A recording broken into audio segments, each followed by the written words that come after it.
ताणं नमो सिद्धाणं नमो आर्याणं नमो उवज्यायाणं नमो लोये सव्यसागुणम्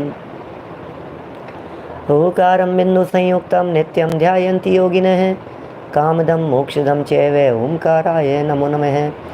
अविरल शब्द घनोग प्रक्षालित सकल भूतल मलकलंका मुनिभिरुपासित तीर्था सरस्वती हरतु नो दुरितान् अज्ञानतिमिरान्धानां ज्ञानाञ्जन शलाकया चक्षुरुन्मिलितं येन तस्मै श्रीगुरुवे नमः। श्री परम गुरुवे नमः। परम्पराचार्य गुरुवे नमः।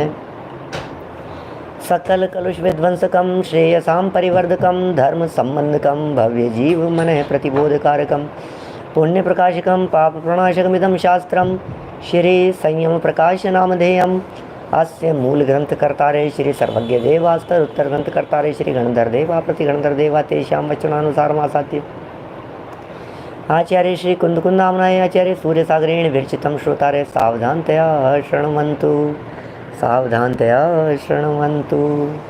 मंगलम भगवान वीरो मंगलम गौतमो गणी मंगलम कुंदकुंदाद्यो जैन धर्मोस्तु मंगलम सर्वमंगलमांगल्यम सर्वकल्याणकारिकं प्रधानं सर्वधर्माणां जैनं जयतु शासनं जैनं जयतु शासनं जैनं जयतु शासनम्। संयम प्रकाश नाम का यह ग्रंथ हम यहाँ पढ़ रहे हैं।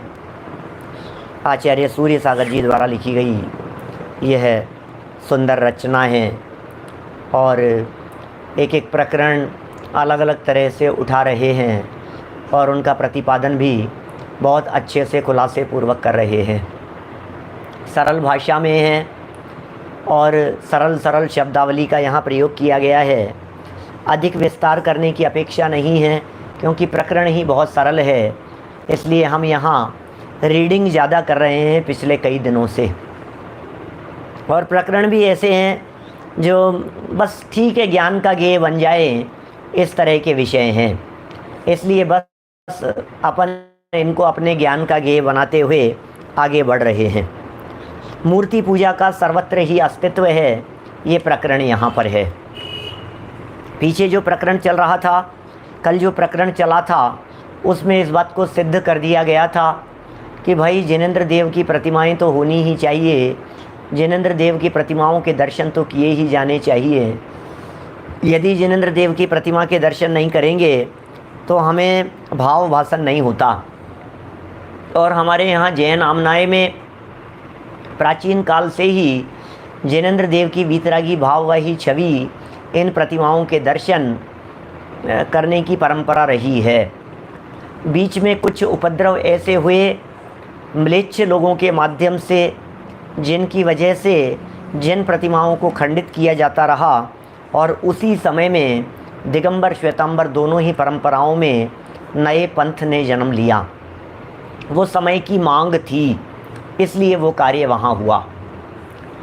देखिए, प्रतिमा के अस्तित्व के संदर्भ में बात कह रहे हैं कि अवलंबन तो सबको चाहिए दुनिया में।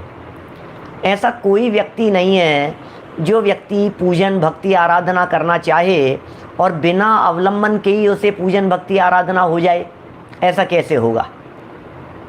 भक्ति के लिए, पूजन के लिए, आराधना के लिए कोई न कोई अवलंबन तो सामने चाहिए। बिना अवलंबन के भक्ति हो नहीं सकती, भाव जागृत नहीं हो सकता है। इसी बात को सिद्ध करने के लिए अलग अलग धर्म दर्शन और संप्रदायों के माध्यम से कुछ बातें यहाँ कही है। ज्ञान का गेय मात्र बना लेवें, सिर्फ पढ़ लेवें, सिर्फ रीडिंग करके हम लोग आगे बढ़ेंगे।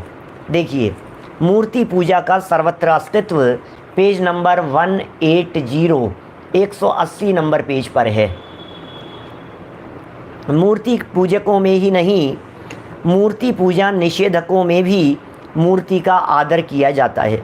मैंने कुछ ऐसे संप्रदाय, कुछ इस तरह की जाति वालों की चर्चा की है जहाँ पर मूर्ति पूजाएं नहीं होती, लेकिन वे लोग भी उसके महत्व को स्वीकार करते हैं। जैसे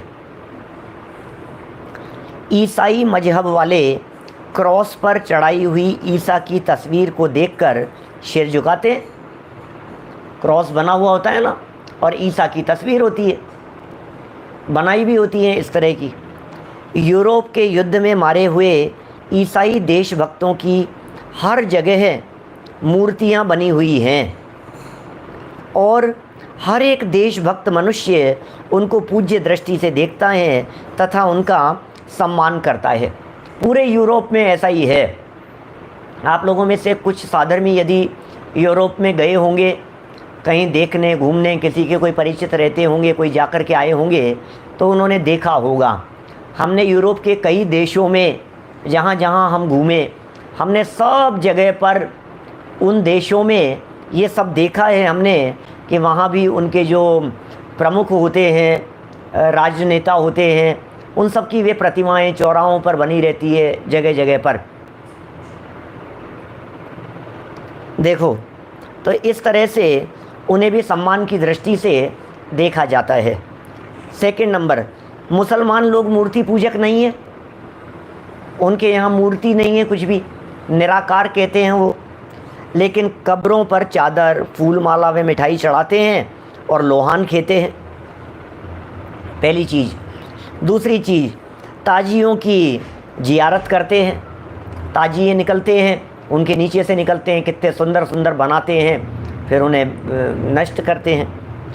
नंबर 3, मक्के में जाकर वहाँ के जम कुएँ का पानी पीते हैं और उसको पवित्र मानकर साथ में लाते हैं। नंबर 4, मक्के के मंदिर की प्रदक्षिणा करते हैं और वहाँ के अवसद नामक काले पत्थर को 7 बार चूमते हैं। 5वीं बात, काबा मुल्ला मंदिर की तरफ मुख करके नमाज पढ़ते हैं। 6 नंबर, और कुरान को गले से लटकाकर उसको विनय से रखते हैं। यह भी तो तस्वीर अथवा मूर्ति ही है। मैंने कुल मिलाकर के ये बात कही कि कहीं ना कहीं उनको भी अवलंबन की ज़रूरत पड़ती है, बिना अवलंबन के उनके भी कोई कार्य नहीं होते हैं। देखिए और आगे बढ़ते हैं। मैंने एक ईसाइयों की बात कही, एक मुसलमानों की बात कही, फिर कह रहे हैं आर्य समाजी दयानंद के फ़ोटोओं को जड़ाकर अपने कमरों में उच्च स्थान पर लगाते हैं। ये मूर्ति पूजक नहीं है, तब भी मूर्ति को मानते हैं। अब दयानंद सरस्वती की मूर्ति है ना, उनके यहाँ मूर्ति है कि फ़ोटो है, फ़ोटो को ही माथा टेक रहे हैं, तो इसका मतलब कहीं ना कहीं स्वीकार तो कर ही रहे हो, आपकी होनी चाहिए। सिख लोग अपने गुरुओं के चित्र को हाथी पर विराजमान कर शान के साथ उसका जुलूस निकालते हैं। सिख लोग भी ऐसा करते हैं। ये सब संप्रदाय हैं अलग अलग तरह के। देखिए, और इसके अलावा भी अपने देश भक्त कहलाने वाले मनुष्य जो अपने आप को देशभक्त कहलाते हैं, वे लोग भी महाराणा प्रताप, वीर शिवाजी, पंडित तिलक, पंडित गोखले, पंडित मदन मोहन जी मालवीय, महात्मा गांधी, पंडित नेहरू आदि पुरुषों की तस्वीरों को अपनी बैठक के कमरे में लगाते हैं। आपने देखा होगा, ये सब लोग नेताओं के यहाँ चले जाओ तो बैठक में ऐसी फ़ोटोएं लगी हुई मिलेंगी आपको। और सभा, सम्मेलन में, जयंती आदि के उत्सवों में इनके फ़ोटोओं को विराजमान कर उन्हें पुष्पमालाओं से सुसज्जित करते हैं। प्रेमी जन, प्रेम करने वाले लोग इष्ट मित्रों की व प्रेम पात्र स्त्रियों की फ़ोटो अपने शयनागार में लगाकर उन्हें स्नेह दृष्टि से देखते रहते हैं। ये भी होता है। गुरु भक्त सज्जन अपने माता पिता, अध्यापक आदि के चित्रों को खास स्थान में लगाते हैं और उन्हें भक्ति भाव से निरखते हैं। दशहरे के दिन क्षत्रिय जन खड़ग, तलवार आदि शस्त्रों की और दीपमालिका के दिन वैश्य लोग दवात कलम की पूजा करते हैं। व्यापारी लोग तो कुछ न कुछ उनको भी अवलंबन चाहिए। स्त्रियां देहली व मूसल की और किसान लोग हल आदि की पूजन करते हैं। ये सारी बातें ऐसी हैं, ये जो कर्मचारी लोग होते हैं, ये लोग अपने औजारों को, काम में लेने वाली चीज़ों को, सिपाही लोग जो हैं, अपने सैनिक लोग, वो लोग अपने हथियारों को, उन सबको पूजते हैं। इन सबको हमें जानने का कोई प्रयोजन नहीं है, इसीलिए तो हमने 5 मिनट में निपटा दिया सब। ज्ञान का ज्ञेय मात्र है कि ऐसा भी होता है ना। दृष्टांतों से यह सहज में जाना जा सकता है कि जिसको अपना उपकारक समझता है वह उसकी मूर्ति का सम्मान यथा योग्य अवश्य करता है। माने तो भाषण देते समय, प्रवचन करते समय ऐसे उदाहरण दे करके तर्कों से सिद्ध कर देते हैं ना। अब उसको एज इट इज उतार दिया तो वो सब बातें तर्क आ गई कि वे ऐसे ऐसे भी होते हैं, जान लो, बस दुनिया में ऐसा होता है। मतलब ये बातें उनके लिए कह रहे हैं जो लोग ये कह रहे हैं मूर्ति पूजा की क्या ज़रूरत है। क्या ये बात उनके लिए कह रहे हैं, क्योंकि दुनिया में कई लोग ऐसे भी हैं कि यार इस पत्थर की मूर्ति से क्या होगा, क्या ज़रूरत है उसकी, मंदिर बनाने की क्या ज़रूरत है, पंचकल्याण कराने की क्या ज़रूरत है, प्रतिमा विराजमान करने की क्या ज़रूरत है। इतने लाखों करोड़ों रुपया आप लोग पंचकल्याणकों के अंदर खर्च करते हो, मंदिर बनाते हो, समाज का पैसा बर्बाद होता है, उन प्रतिमाओं से क्या हासिल हो जाएगा। तो उन्हें कह रहे हैं पूरे दुनिया भर में इनकी उपयोगिताएं, अरे शक्ल देखी जाती है, उसे देख करके भाव बनते हैं, इसलिए ये सारे तर्क प्रस्तुत किए जा रहे हैं। असली के अभाव में मूर्ति का समादर करने वाले उस जड़ मूर्ति का सत्कार नहीं करते, किंतु उसके द्वारा उस पूजनीय व्यक्ति का अथवा उसके गुणों का आदर सत्कार करते हैं। ये इम्पोर्टेंट बात है। यहाँ आकर के कुछ कहने योग्य बात आ गई है, जहाँ मैं 2 मिनट आपके सामने रुकना चाहूँगा। क्या कह दिया है? असली के अभाव में जो मूर्ति का सम्मान कर रहे हैं, वो मूर्ति का सम्मान करने वाले, क्या मूर्ति का सम्मान करने वाले मूर्ति का सम्मान नहीं कर रहे हैं। इसलिए मैं कभी कभी ऐसा कहता हूँ, कुछ साधर्मियों ने सुना होगा पहले से मुझसे कभी, हम लोग मूर्ति पूजक नहीं हैं, जैन समाज मूर्ति पूजक नहीं है, हम मूर्तियों की पूजा नहीं करते। क्या बात कर रहे हो आप कि हाँ जी हम मूर्ति पूजक नहीं हैं, तो फिर मंदिरों में मूर्तियाँ हैं, आप कह रहे हो मूर्ति पूजक नहीं है क्या? कि हाँ हम मूर्ति के माध्यम से मूर्तिमान की पूजन करते हैं। क्या? हम मूर्तिमान की पूजन करते हैं, हम उस प्रतिमा को देख करके प्रतिमा को नहीं देखते, वो जिनकी प्रतिमा है उनके गुणों का स्मरण करते हैं। हम महावीर भगवान की प्रतिमा की पूजन नहीं करते, हम उस प्रतिमा के माध्यम से साक्षात भगवान महावीर स्वामी के गुणों को स्मरण करके उनकी पूजन करते हैं। ये असली बात है। चिन्ह बना दिया नीचे शेर का, और शेर का चिन्ह देख करके कह दिया कि ये महावीर भगवान है, तो हम मूर्ति की पूजा करने लगे। अरे नहीं भाई, मूर्ति की पूजा नहीं कर रहे हैं हम तो साक्षात, देखिए जब पूजन करते हैं तो हम किसकी पूजन करते हैं? मूर्ति की। सोचना एक बार गंभीरता से। दुनिया के लोग भले ही ये कहते रहे कि जैन लोग मूर्ति पूजक हैं, लेकिन सच्चाई तो यह है कि हमने आज तक जिन मंदिर में जब जब पूजन की है उसमें मूर्तियों की पूजन नहीं की है, क्योंकि हमने तो उनके माता पिता के नाम भी बोले थे, हमने तो उनका जीवन चरित्र भी गाया था, हमने तो जयमाला में उनके जीवन का पूरा परिचय भी प्राप्त किया था, उन्होंने वो वीतरागता और सर्वज्ञता कैसे प्राप्त की थी उसका भी विचार और चिंतन किया था। आप देखिए, पार्श्वनाथ भगवान की पूजन करो आप, तो प्रतिमा की पूजन हो रही है कि अश्वसेन वामा देवी के राज्य दुलारे उनकी पूजन हो रही है? किसकी हो रही है? जब हम महावीर भगवान की पूजन करते हैं, जब हम आदिनाथ भगवान की पूजन करते हैं, तो उसमें वर्णन किसका किया जा रहा है? प्रतिमा का वर्णन नहीं हो रहा है। ऐसा कभी नहीं होता है। प्रतिमा छोटी हो बड़ी हो, अरे इतनी ऊंची आपकी प्रतिमा, ऐसा थोड़ी ना होगा। प्रतिमा सामने पार्श्वनाथ भगवान की विराजमान है 2 फीट की। ध्यान दीजिएगा, महत्वपूर्ण बात कह रहा हूँ राजेंद्र बाबेल जी साहब। प्रतिमा सामने विराजमान है 2 फीट की, और पूजन करते समय बोल रहे हैं नव हाथ उन्नत तन विराजे। ये क्या हो रहा है? ये नव हाथ उन्नत तन विराजे उरग लक्षण सोहने, ये क्या बात कह रहे हो आप? हम 9 हाथ के भगवान को याद कर रहे हैं 2 फीट की प्रतिमा के सामने, 21 इंच की प्रतिमा के सामने हम गुण स्मरण कर रहे हैं 7 हाथ वाले भगवान महावीर स्वामी। सामने बाहुबली भगवान की प्रतिमा है और सामने आदिनाथ भगवान की प्रतिमा है, और हम स्मरण कर रहे हैं 500 धनुष की काया। ये क्या हो रहा है?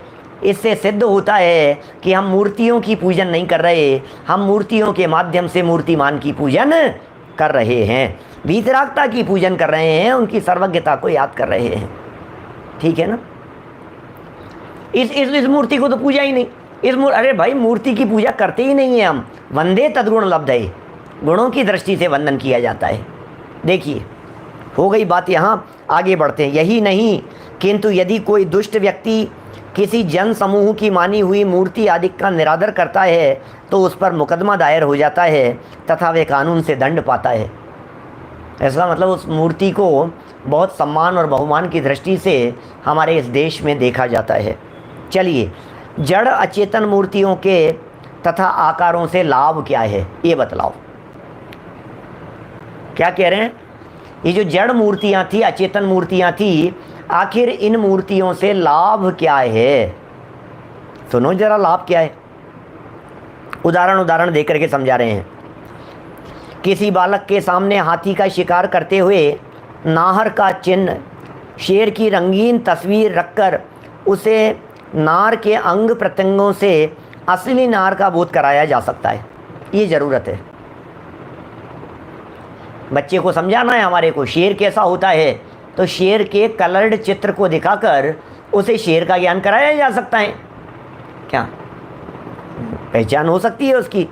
भूगोल आदि का नक्शा विद्यार्थियों को शहरों आदि की दिशा व दूरी का ज्ञान कराता है। भूगोल का नक्शा। जगत का बहुत सा व्यवहार स्थापना निक्षेप से चलता है। न बोलने पर भी चित्र के आकार को देखकर समझदार बच्चे प्रसन्न होते हैं और भयंकर चित्र से डरने लगते हैं। अब वो चित्र बोल तो नहीं रहे हैं कुछ भी, लेकिन नहीं बोलने पर भी आखिर ये सिद्ध तो हो रही है ना बात। नहीं बोलने पर भी इस बात को स्वीकार तो किया जा रहा है वो कुछ बोल रहे हैं, चित्र भी बोल रहे हैं। कई जगह आपने ऐसा देखा होगा, अपने इस जगह पर म्यूजियम वगैरह में, कई जगह प्रदर्शनियों में बोलते चित्र सुना है आपने ऐसा शब्द सिंगई जी? बोलते चित्र। ये बोलते चित्र क्या होता है? बोलते चित्र का मतलब उन चित्रों को देख करके ही पता लग जाए कि ये क्या कह रहे हैं। बच्चे डरने लगते हैं डरावने चित्रों को देख करके, अच्छे चित्रों को देख करके अट्रैक्ट हो जाते हैं। अपने मन के विचारों को लिखकर दिखलाने के लिए मनुष्यों के नियत किए गए सांकेतिक आकार रूप अक्षर, ये अक्षर हैं, लिख करके दिखाए हैं हमने। ये जड़ होकर भी चेतन का सा काम करते हैं। जड़ हैं लेकिन चेतन का काम कर रहे हैं। अर्थात लिखने वाला जो पढ़ने वाले को समझाना चाहता है वह अक्षर समझा देते हैं। देखो कितना गजब की बात कही है जिग्नेश भाई। मैं कोई बात आपको समझाना चाहता हूँ, है ना, और समझाना चाहता हूँ। अब जो बात मुझे समझानी है वो बात मैंने लिख करके आपको भेज दी। तो जब हमने वो बात आपको लिख करके भेजी और आपके पास में वो बात पहुँची और आपने उसको पढ़ा, तो आप वही बात समझ जाते हैं जो बात हम समझाना चाहते थे। ये कैसे हो गया? इसका मतलब अक्षरों के माध्यम से भी समझा दिया गया। अक्षर जड़ हैं, अक्षर अचेतन हैं, लेकिन उन अक्षरों के माध्यम से भी समझाने का काम होता है। वे अक्षर समझा देते हैं जो हम समझाना चाहते हैं उस बात को। देखो और भी बात कह रहे हैं। बादशाहों, राजा महाराजाओं एवं हाकिमों के हस्ताक्षरों अथवा उनके दफ्तरों की मोहरों सहित हुक्म अहकामों के कागज़ आदि से वैसा ही काम होता है जैसा कि कोई खुद खड़ा होकर कराता है। बोलो, ये जो ऑर्डर आ गया साहब, राज्यपाल का आदेश आ गया, मुख्यमंत्री का आदेश आ गया, राजा साहब ने फरमान जारी कर दिया। अब राजा साहब खुद तो नहीं आए, लेकिन उनके द्वारा जो फरमान आया है वो फरमान वही काम करता है जो काम खुद राजा साहब खड़े होकर के कर रहे हों। होता है कि नहीं ऐसा? जिस तरह से खुद खड़े होकर के राजा साहब के द्वारा काम किए जाते हैं, ठीक उसी तरह से उनके फरमान से काम हो जाते हैं। यही बात नीचे भी कह रहे हैं। अधिकारी पुरुषों द्वारा निर्मित और प्रामाणिकता में लाए हुए court stamp, postage, railway ticket, note, हुंडी, चेक, सिक्के आदि से तमाम दुनिया का व्यवहार चल रहा है। प्रामाणिक है कि नहीं, वो सिक्के प्रामाणिक हैं या नहीं है, वो मान्यता प्राप्त है या नहीं है, गवर्नर के हस्ताक्षर हैं उसके ऊपर और वो मान्य हो गया, सच्चा है भाई साहब ये नोट। अरे क्या बात कर रहे हो आप, बिल्कुल वही वैल्यू है इसकी, हर व्यक्ति उसकी वैल्यू समझ रहा है। तो इसी तरह से अभी देखो ये सारी बातें इन्होंने तो कह दी, अब मैं भी कह दूं मेरी तरफ से कुछ बातें हैं। मैं ये कह रहा हूँ कि जिस तरह से गवर्नर के हस्ताक्षर, जिस तरह से राजा के फरमान को देखकर हमने ये समझ लिया कि ये राजा साहब का कहा हुआ है, उसी तरह से ये जिनवाणी में लिखे गए वचनों को समझकर, पढ़कर हम ये क्यों नहीं समझते हैं कि ये भगवान महावीर स्वामी का फरमान है हमारे लिए, ये साक्षात भगवान महावीर स्वामी बोल रहे हैं। जब हम यहाँ कोई गाथा पढ़ते हैं, जब हम कोई श्लोक पढ़ते हैं, जब हम कोई छंद पढ़ते हैं, तो हमें ऐसा क्यों लगता है कि ये फलाने ग्रंथ का है, ये फलाने महाराज ने लिख दिया है। हम इसके बारे में ये क्यों नहीं समझते हैं कि अस्य मूल ग्रंथ करता रहे सर्वज्ञ देवा, ये क्यों नहीं समझते हैं। ये फरमान तो साक्षात महावीर भगवान के द्वारा जारी किया गया है ना। ये जो बातें हमारे को यहाँ मिल गई है प्रमोद जी भाई साहब, ये बातें जो हमारे को मिल गई है, ये असली में किसकी कही हुई है? ये असली में तो साक्षात भगवान महावीर स्वामी की कही हुई है, असली में तो पार्श्वनाथ भगवान की कही हुई है, नेमिनाथ भगवान की, नमीनाथ भगवान की, मुनि सुव्रतनाथ भगवान की परंपरा से ऋषभ देव आदि और पूर्व में चले जाओ तो अनंत अनंत तीर्थंकरों की कही हुई बातें हैं।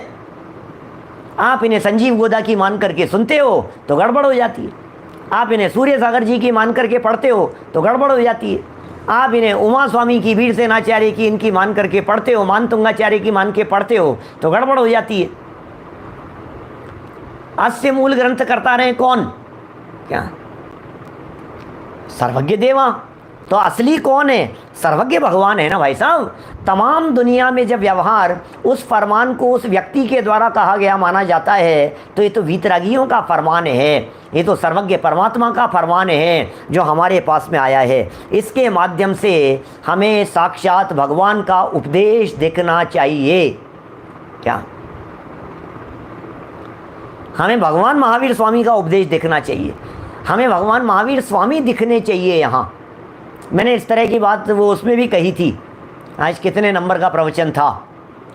37 था क्या? आज 37 नंबर का शत्र इसमें रहस्यपूर्ण चिट्ठी में आज बात कही थी ना इस तरह की मैंने कि भाई ये तो उनका कहा हुआ है, ये तो चली आई हुई आगम, आगम कहा था मैंने, ये आगम है या नहीं? आगम की चर्चा चली थी ना 37 नंबर प्रवचन रहस्यपूर्ण चिट्ठी में।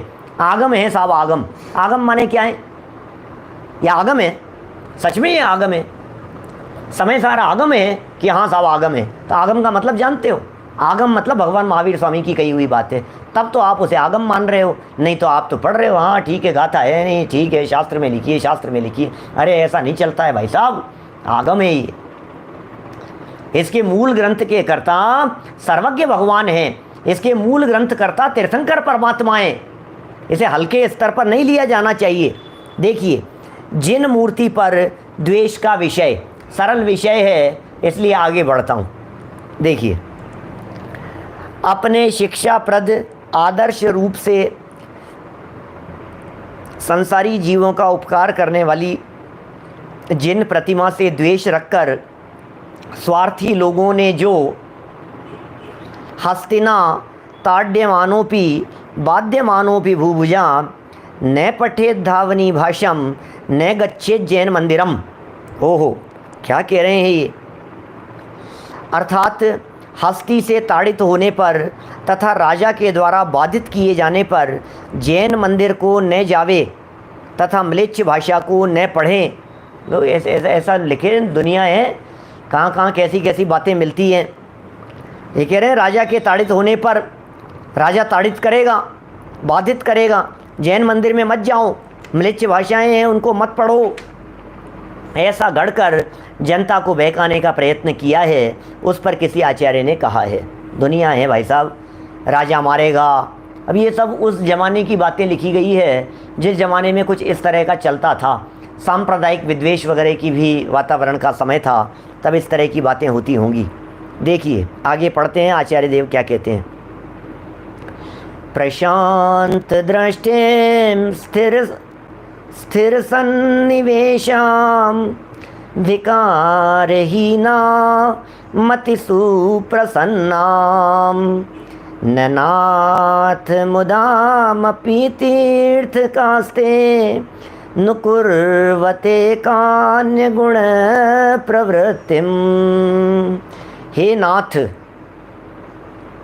क्या हे नाथ, शांत दृष्टि वाली स्थिरता की धारक, राग द्वेषादि जनित विकारों से रहित और अत्यंत प्रसन्न ऐसी आपकी सूरत का भी दूसरे लोग अनुकरण नहीं करते। ओहो, क्या करें भाई साहब। ऐसी शांत मुद्रा दिखाई दे रही है जिनेंद्र देव की। जिनेंद्र देव की ये वीतरागी छवि दिखाई देने पर भी लोग ऐसी प्रसन्न मुद्रा का अनुकरण नहीं करते, उस सूरत का अनुकरण नहीं करते, अर्थात उससे द्वेष करते हैं। ऐसे लोग आपके वीतरागत्व आदि लोकोत्तर गुणों को अच्छे समझकर उन्हें धारण ही कैसे करेंगे। इसका मतलब वे संसार समुद्र में डूबते रहेंगे। ओहो, सोचिएगा, विचार कीजिएगा, क्या बात कह रहे हैं ये कितनी खतरनाक बात कह रहे हैं। जो लोग वीतरागियों की प्रतिमा से राग नहीं करते, उन्हें वीतरागता कैसे पसंद आएगी। जिन्हें वीतरागियों की प्रतिमा पसंद नहीं है, जिन्हें वीतरागियों की छवि पसंद नहीं है, जिन्हें वीतरागियों की प्रतिमा पसंद नहीं है, उन जीवों को वीतरागता कैसे प्रकट होगी। क्या ख्याल में आ रही है क्या बात। वीतरागता कैसे कैसे प्रकट होगी उन्हें। देखिए, हितार्थ परिपंथिभिः प्रबल राग मोहादिभिः कलमित मना जनो यद्भि वीक्ष्यं से शुद्धयते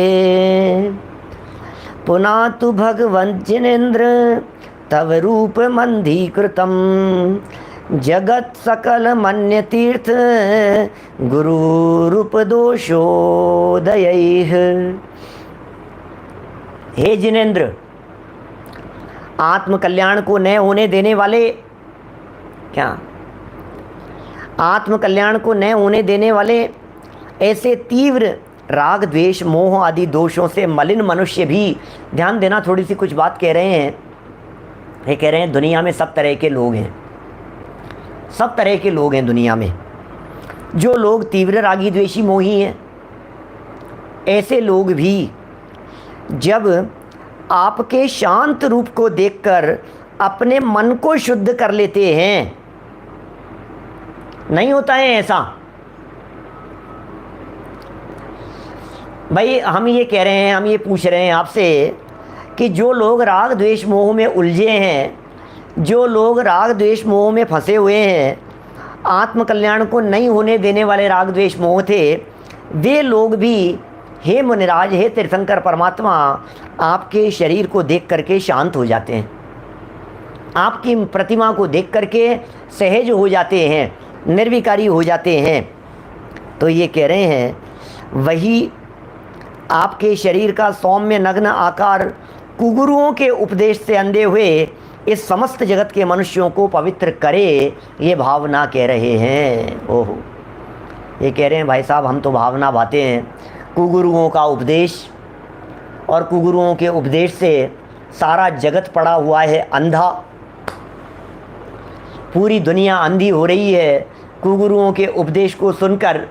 क्या, तो ये कह रहे हैं जब कुगुरुओं के उपदेश को सुनकर के दुनिया अंधी हो रही है, तो ऐसे समय में वीतरागी जिनेंद्र देव, उनकी शांत सौम्य मुद्रा, वीतरागी जिनेंद्र देव, उनकी शांत सौम्य छवि, वो जरूर कुछ न कुछ उनके हृदय को पवित्र करने में समर्थ होगी। ऐसी हम भावना बातें हैं। देखिए, जिन मूर्ति से द्वेष रखने वाले भोले जीवों को जिन मुद्रा का महत्व समझाने के लिए जैन मत में ही नहीं किंतु अन्य मत के पुराणों आदि में भी बहुत कुछ लिखा हुआ है, उसमें से यहाँ प्रसंगवश एक दो प्रमाण दिए जाते हैं। श्रीमद् भागवत में श्री ऋषभ देव माने प्रथम तीर्थंकर श्री आदिनाथ भगवान को अवतार मानकर भागवत की बात कह रहे हैं। पंचम स्कंद में उनका चारित्र लिखा है और स्वयं वेद व्यास जी ने लिखा कहा है। क्या कहा है वो बता रहे हैं। देखिए, मैं आपसे कह रहा हूँ, एक बात बीच में विकल्प आ रहा है मुझे कहने का। जब कभी ये इस तरह के अन्य मतावलंबी संबंधी प्रकरण आ जाते हैं, जब कभी कुछ शास्त्रों के बीच में इस तरह के विषय आते हैं, तो हमें कुछ ऐसा लगने लगता है, कुछ ऐसा फील होने लगता है हमारे को, यार ये क्या बातें लिख दी है शास्त्र में, ये क्या बातें आ गई है। लेकिन भाई साहब, ये तो सब शास्त्रों में होगा ऐसा। आप क्या सोच रहे हैं, समय सार पढ़ते समय भी बीच बीच में कई ऐसे प्रकरण आएंगे जो नीरस होंगे, जिनमें आपको बोरियत महसूस होगी।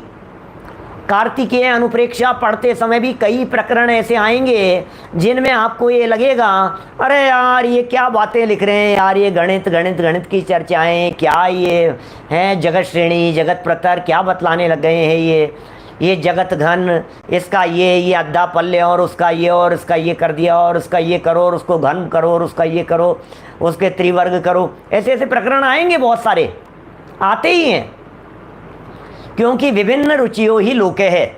इस लोक में विभिन्न रुचि वाले लोग हैं, सबकी अलग अलग प्रकार की रुचि होती है। समय सार में भी आएंगे, आप देखिए पंचास्तिकाय में भी मिलेंगे, पद्म पुराण आदि ग्रंथों के अंदर तो इतने प्रकरण इतने लंबे लंबे आते हैं बीच बीच में, जिनको देख करके ही अपना माथा पकड़ ले हुए अपन की, यार ये क्या लिखे हैं भाई साहब। लेकिन आगम है प्रथमानुयोग के। चरणानुयोग रत्नकरण श्रावकाचार पढ़ो आप, समंत भद्राचार्य का मूल आगम ग्रंथ, उसमें भी आपको इसी तरह से लगेगा क्या। लेकिन क्या करें, सब तरह के जैन लोग हैं। देखिए, भागवत का प्रमाण दे रहे हैं ऋषभ देव स्वामी के संदर्भ में क्या लिखा है। भागवत के पंचम स्कंद में हमने पढ़ा है, मूल में भी भागवत में ये प्रकरण जो ये लिख रहे हैं, इस प्रकरण को हमने श्रीमद् भागवत के पंचम स्कंद में स्वयं ने पढ़ा है, मूल में से भगवत गीता में। देखिए,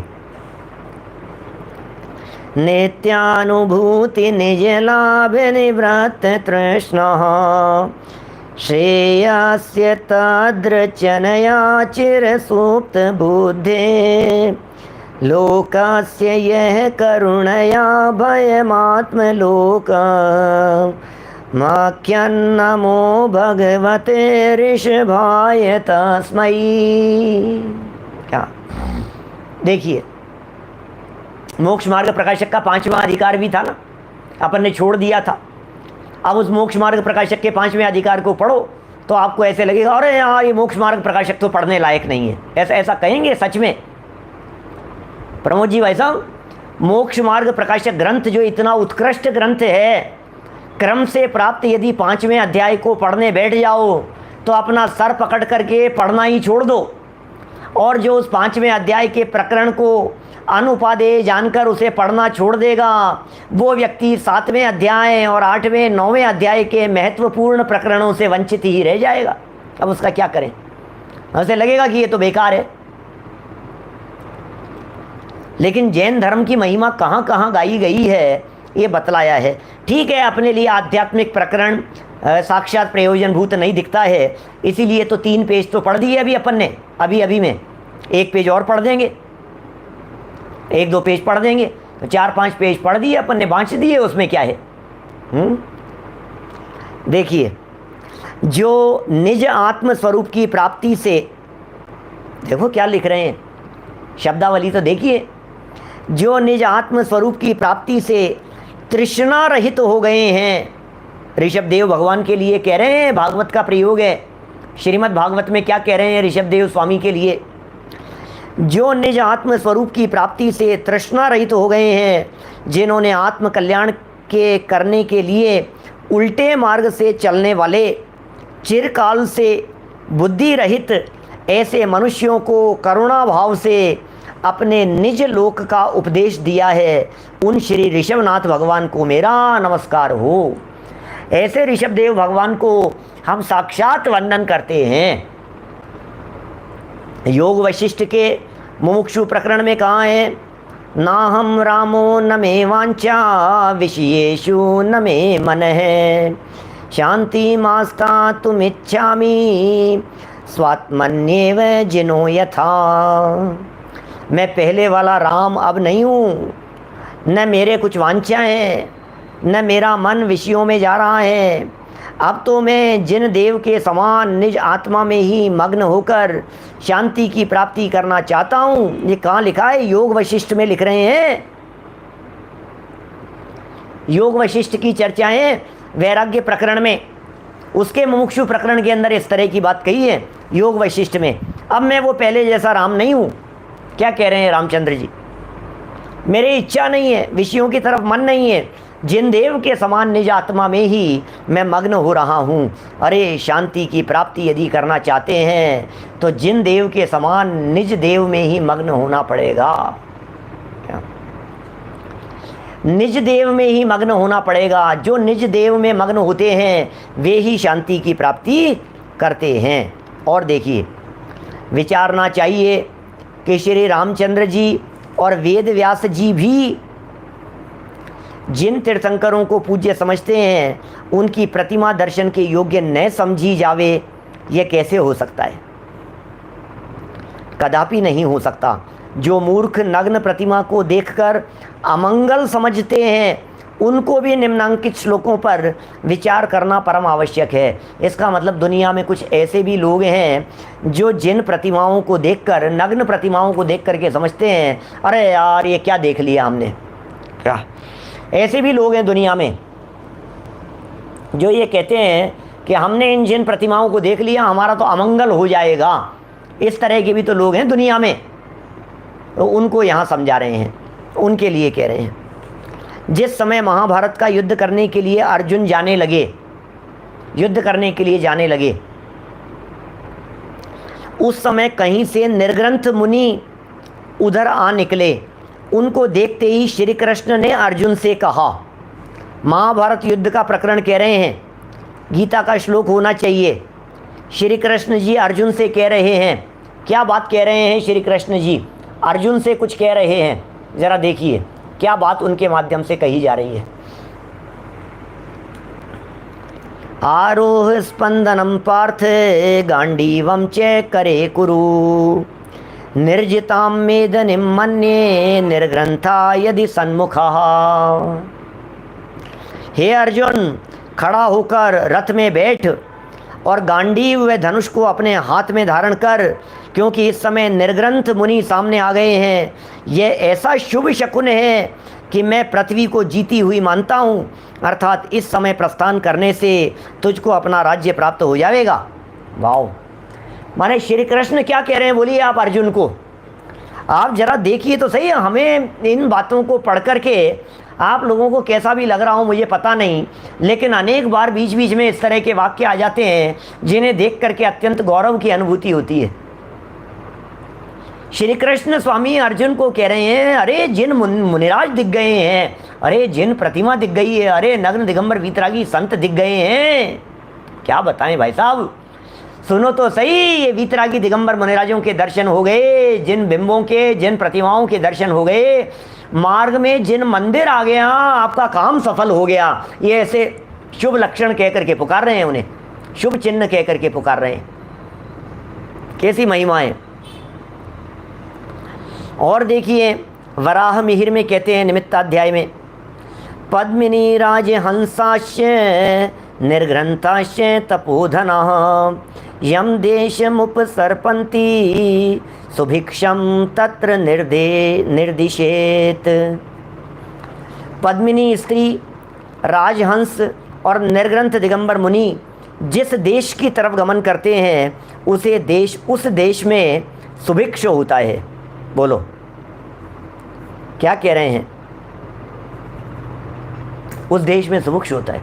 ये कोई उसमें कह रहे हैं नीतिकारों के वचन समझ लीजिए, यह शुभ शकुन की बात कह रहे हैं ऐसा समझ लीजिए। शकुन अपशकुन होते हैं क्या? कुछ प्रश्न उठता है लोगों के चित्त में ऐसा। पंडित जी एक बात बतलाओ, ये शकुन अपशकुन भी कोई चीज़ होता है क्या?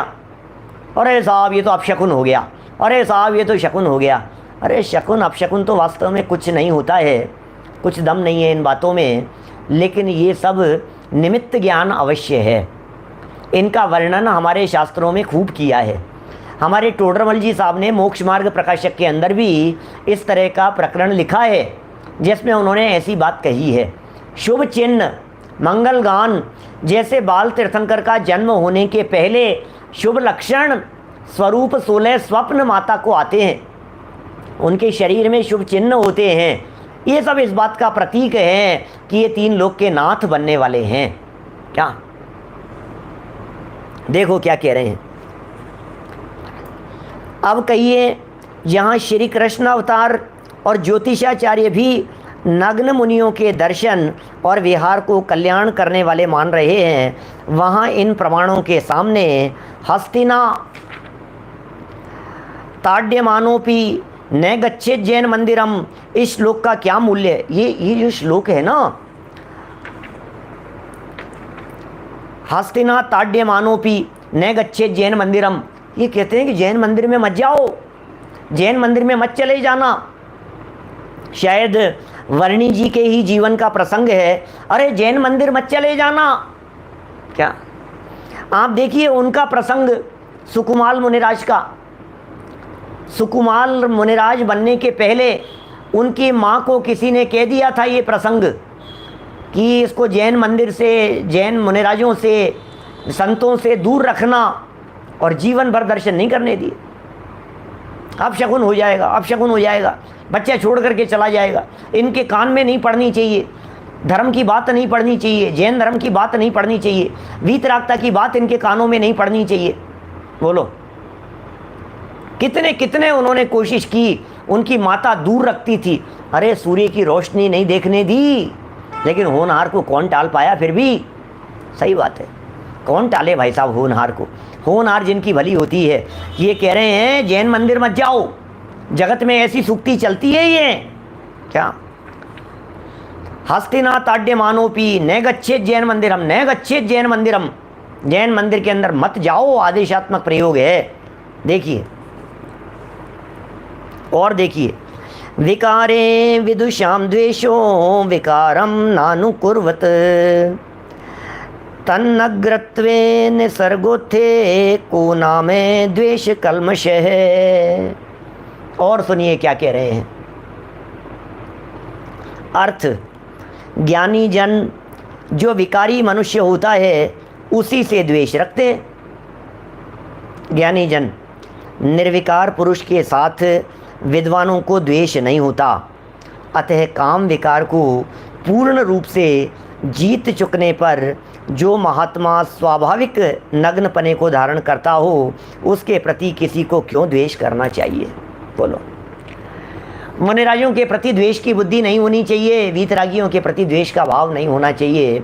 ये बात यहाँ कह रहे हैं। अरे उन्होंने संपूर्ण रूप से काम विकार को जीत लिया है। समाज में नग्न दिगंबर प्रतिमाओं को देख करके लोग अच्छा नहीं मानते हैं। अन्य लोग जो हैं, अन्य मतावलंबी लोग, वे लोग उसे अच्छा नहीं मानते हैं।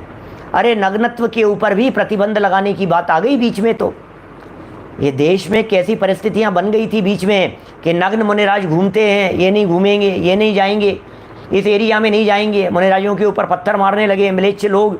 ऐसी ऐसी परिस्थितियां बन जाती है, क्या करें। देखिए, सर्वं पश्यत वादिनो जगदिदम जैनेन्द्र मुद्रामितम, अकलंक स्वामी का लिखा है। सब मत वाले देखें कि भूमंडल के समस्त जीवों पर श्री जिनेन्द्र की मूर्ति की ही छाप लगी हुई है। श्री भट्ट अकलंक देव के कथनानुसार वास्तव में देखा जावे तो इस भूमंडल के पशु पक्षी मनुष्य आदि सभी बिना वस्त्र नग्न ही जन्म लेते हैं। अब जरा सुनो क्या क्या गजब तर्क दे दिया है। यह अकलंक देव आचार्य के द्वारा दिया गया तर्क है। तुम्हें नग्नता पसंद नहीं आ रही है ना? क्या तुम्हें नग्नता पसंद नहीं आ रही है? तुम्हें अच्छा नहीं लग रहा है नग्नता को देख करके? ये क्या कह रहे हैं? कमल बढ़ जाते हैं जी साहब। ये क्या बात कह रहे हैं? क्या ये कह रहे हैं सारे भूमंडल के ऊपर नग्नत्व की छाप पड़ी हुई है। सारे मनुष्य गति के जीव नग्न ही पैदा होते हैं। सारे पशु पक्षी नग्न ही रहते हैं। पूरे दुनिया भर में नग्नत्व का साम्राज्य छाया हुआ है क्या? और शिक्षित लज्जावान सभ्य स्त्री पुरुषों के सिवाय सभी मरण पर्यंत नग्न ही रहते हैं। लो, तो नग्नता तो आभूषण है। जिन सेनाचार्य ने तो जीवन भर कपड़े नहीं पहने थे। देखिए, स्त्री पुरुषों को अपनी सुंदरता बढ़ाने के लिए तो वस्त्र पहनने की इतनी आवश्यकता नहीं है जितनी उस अवयव हिस्से को ढकने की जिससे कि काम विकार का पता चलता है। देखा जाता है कि जब तक बालक के मन में काम उत्पन्न नहीं होता और उसकी उत्पत्ति से उसके शरीर के बाहरी अवयवों में विकार नहीं होता, तब तक वह नंगा भी फिरा डोला करता है, किसी को बुरा नहीं लगता। कैसी वस्तु स्थिति बतला रहे हैं यहाँ पर। कोई कोई छोटे छोटे बालक तो जैसे नंगे प्यारे लगते हैं वैसे कपड़े पहने हुए नहीं लगते, क्योंकि वस्त्र से उनका स्वाभाविक सौंदर्य नष्ट हो जाता है। परंतु जब काम विकार उत्पन्न होने लगता है तो भिखारी के लड़के और लड़कियों को भी शर्म आने लगती है और फटा पुराना मैला वस्त्र ही किसी से मांगकर उससे अपने लज्जोत्पादक शरीर के भाग को ढकते हैं। इसलिए स्वाभाविक निर्विकार नग्न स्वरूप से द्वेष रखना और उससे अमंगलकारी समझना ये कितनी बड़ी भूल है। ओह, क्या बतलाएं भाई साहब, ये कितनी बड़ी भूल है। इसके बारे में कोई व्यक्ति यदि ऐसा समझ रहा हो कि भाई साहब इससे ऐसा हो जाएगा, नग्नता से ये हो जाएगा। बहुत सारे मुस्लिम शासकों ने इस तरह के कार्य किए और वर्तमान में भी ऐसा समय आ रहा है। अवसर्पणी काल चल रहा है, हीन काल चल रहा है, अधोगामी काल चल रहा है। इस पंचम काल में हीन पुण्य के धारी लोग जन्म लेते हैं। इस पंचम काल में जन्म लेने वाले लोग भी अधोगामी होते हैं। बाहुल्यता से ऐसा ही देखा जाता है। वातावरण तो चारों तरफ खराब ही दिखाई देता है, मृत्युओं जैसा वातावरण है। आज जिस तरह की देश और दुनिया की स्थितियां बनी हुई है, चाहे दक्षिण कोरिया की बात समझ लो, चाहे चाइना की बात समझ लो, चाहे अफ़गानिस्तान की बात समझ लीजिए, अभी ये जो तालिबान की बात आ गई है, ये सब जो क्या है, हालत कितनी ख़राब है। ईरान, इराक और ऐसे जो म्लेच्छ देश दिखाई देते हैं, वहाँ सब जगह इसी तरह का माहौल है। आप आज भी मुस्लिम कंट्रीज़ में जाओ तो वहाँ आपको जैन मंदिर नहीं मिलेंगे, जैनेंद्र देव के दर्शन नहीं मिलेंगे। माने कितनी ही जगह से लोग मेरे पास में फ़ोन करते हैं, बताते हैं, चर्चा करते हैं। कल ही मेरे पास में कतर से फ़ोन था, कह रहे थे हमारे यहाँ इतने परिवार हैं, आपको सुनते हैं, 10 लक्षण के अंदर बात कर रहे थे कि आपका कैसे लाभ मिल सकता। माने मंदिर नहीं है, लेकिन अब क्या करो बोलो, मंदिर बनाने की परमिशन नहीं है, प्रतिष्ठित प्रतिमाएं नहीं है। आप चले जाओ ऐसे मुस्लिम कंट्रीज़ में, वहाँ आपको कुछ नहीं मिलेगा। कितना खतरनाक है वहाँ, जाना ही नहीं वहाँ पर, क्या जाना आना ही बहुत खतरनाक काम है क्या। और क्या होने वाला है आगे आने वाले समय में हम कह नहीं सकते हैं। हम बहुत भाग्यशाली लोग हैं भाई साहब, जिन्होंने इस काल में जन्म लिया है जिस समय देश की आज़ादी के झगड़े भी नहीं है, देश परतंत्र भी नहीं है और स्वतंत्र हुए इतना लंबा काल भी नहीं हो गया है कि सब धूल धूमिल हो गया हो। हमने जिस काल में जन्म लिया है ये सर्वोत्तम काल समझता हूँ मैं, इस पंचम काल का, जिस काल में हमारा जन्म हुआ है। आज के 50 साल बाद में जन्म लेते तो न मालूम क्या होता, और आज के यदि 70, 80, 100 साल पहले जन्म लेते तो पता नहीं क्या मिलता। यहाँ कुछ नहीं मिलता संजय जी भाई साहब, क्या कुछ भी नहीं होता। हालत ख़राब थी, झगड़ते रहते, लड़ते रहते, मरते कटते रहते, और क्या होता। आज हमारे को शुद्ध आत्म तत्व की चर्चाएं मिल गई है, विशुद्ध आत्म तत्व की चर्चाएं मिल गई है, त्रिकाली ध्रुव आत्म तत्व, ये मूल शुद्ध बात समझने समझाने वाले लोग मिल गए हैं। हमारी वर्तमान में ऐसी रुचि है, हमारी वर्तमान में ऐसी भावना है, नर देह उत्तम देश पूर्ण आयु शुभ आजीविका, नर देह उत्तम देश, ये जो उत्तम देश मिल गया है।